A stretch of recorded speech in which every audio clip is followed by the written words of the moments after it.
When Mean Joe Green speaks, one tends to listen.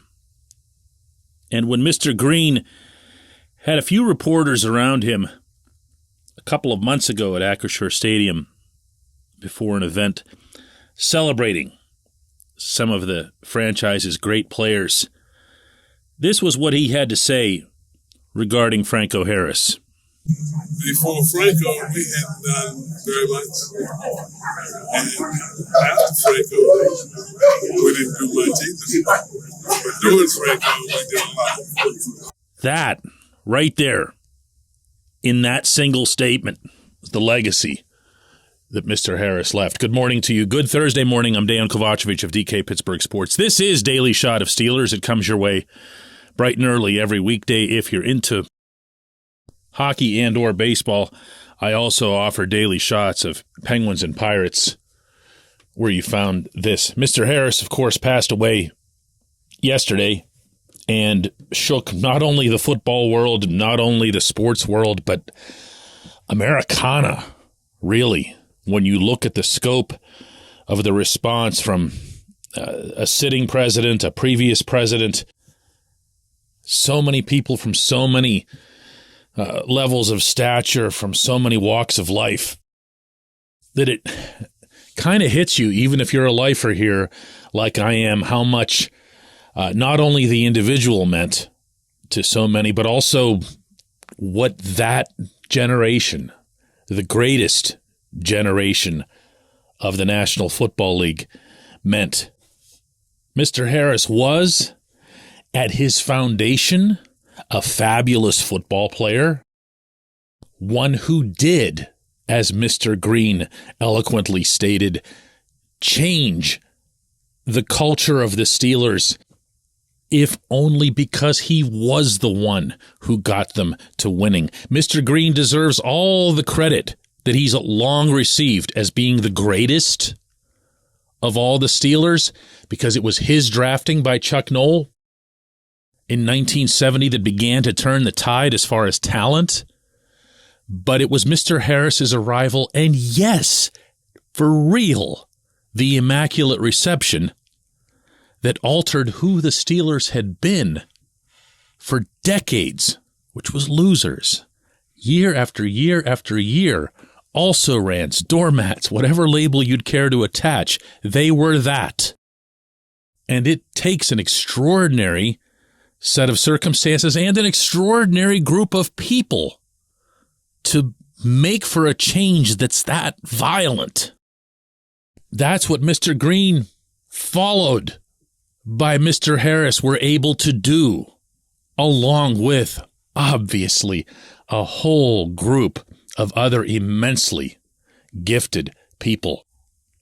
And it wasn't just as if they'd found water's level. They won at a rate that was unprecedented in the sports history.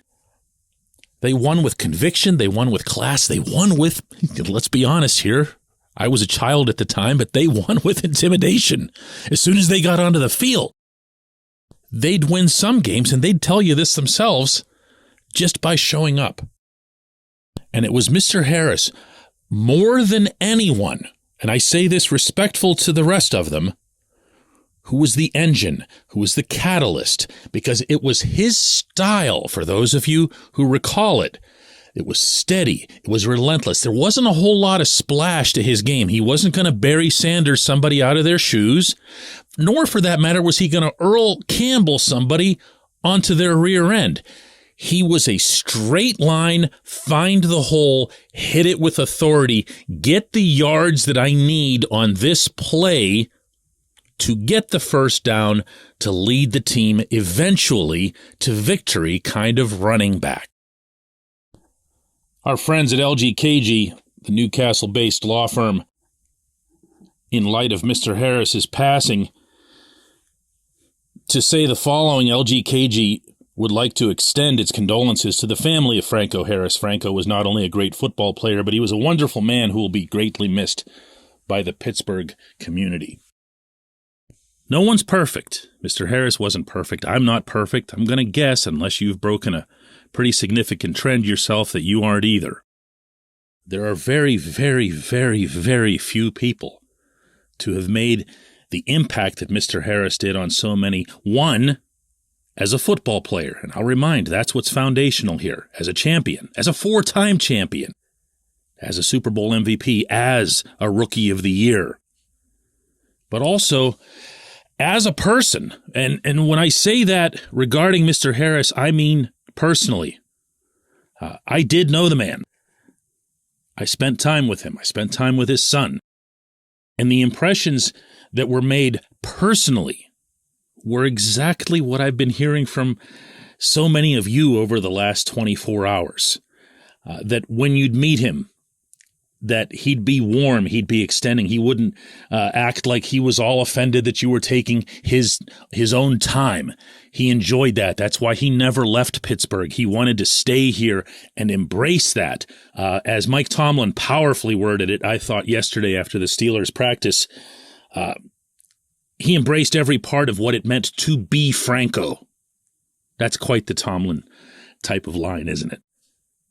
I witnessed a lot of that myself.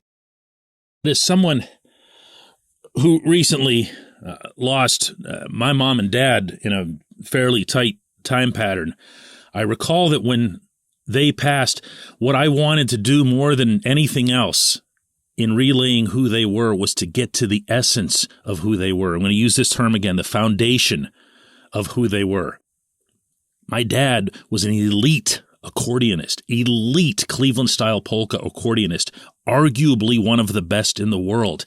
And every person who came into his funeral, I wanted to let them know that. The same goes for my mom and her heritage in having conducted a popular Serbian radio program here in Western Pennsylvania that was listened to by a ton of people. She became an icon to a lot of people, and I wanted to remind everybody of that.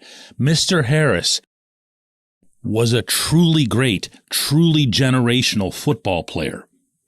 And I'm going to state this again. Yeah, there were running backs even in his time who were faster, flashier, got way more yards and everything else here, but you don't get 4 rings, 4 of them, and be that team's engine and catalyst without being some kind of cut above. Franco Harris, great, great football player. Rest in peace. In lieu of the standard J1Q segment, I'd like to read some of the correspondence that was sent my way over the last 24 hours. Regarding Mr. Harris and his passing, Laura writes, "It's been a terribly sad, melancholy day. I was about 9 years old during those steel curtain days and having only one TV in a household with 5 kids. Most Pittsburgh girls grew up watching football with our dads, our grandfathers, and our brothers on Sundays. Remember, the majority of shops were all closed on Sundays back then. It was set aside for quiet family time, simple dinners, and watching football together. Number 32 to me was always my hero. Back then, when I was a 9-year-old girl from an average family on an average Sunday, watching greatness unfold every weekend, as that decade would end up making history in the NFL books. I loved the Terry Bradshaw and Franco combo. I loved the Steelers polka song. I loved Franco's Army. There'll never be another one like him." Pete says, "Our family was gathered around the radio for that Immaculate Reception game. We lived in a coal mining town about a dozen miles west of Johnstown, a little place called Beaverdale. And the broadcast was blacked out on TV. It was Myron Cope who described the play for us as we waited for the official's decision and hearing that it was a touchdown. I couldn't wait for the news to come on to see what had actually transpired on the field. The news on this morning left me in shock for most of the day. God's peace, Franco." Devin writes, "When I was a little girl, my pops took me to a game at Three River Stadium. There was a Toys for Tots event. We brought a football as a toy. Franco was there collecting those toys and meeting fans, but he asked me, 'You want to throw me the ball?' I got to complete a pass to Franco.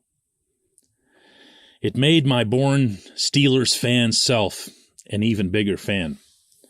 Franco, R.I.P. Let's meet again tomorrow.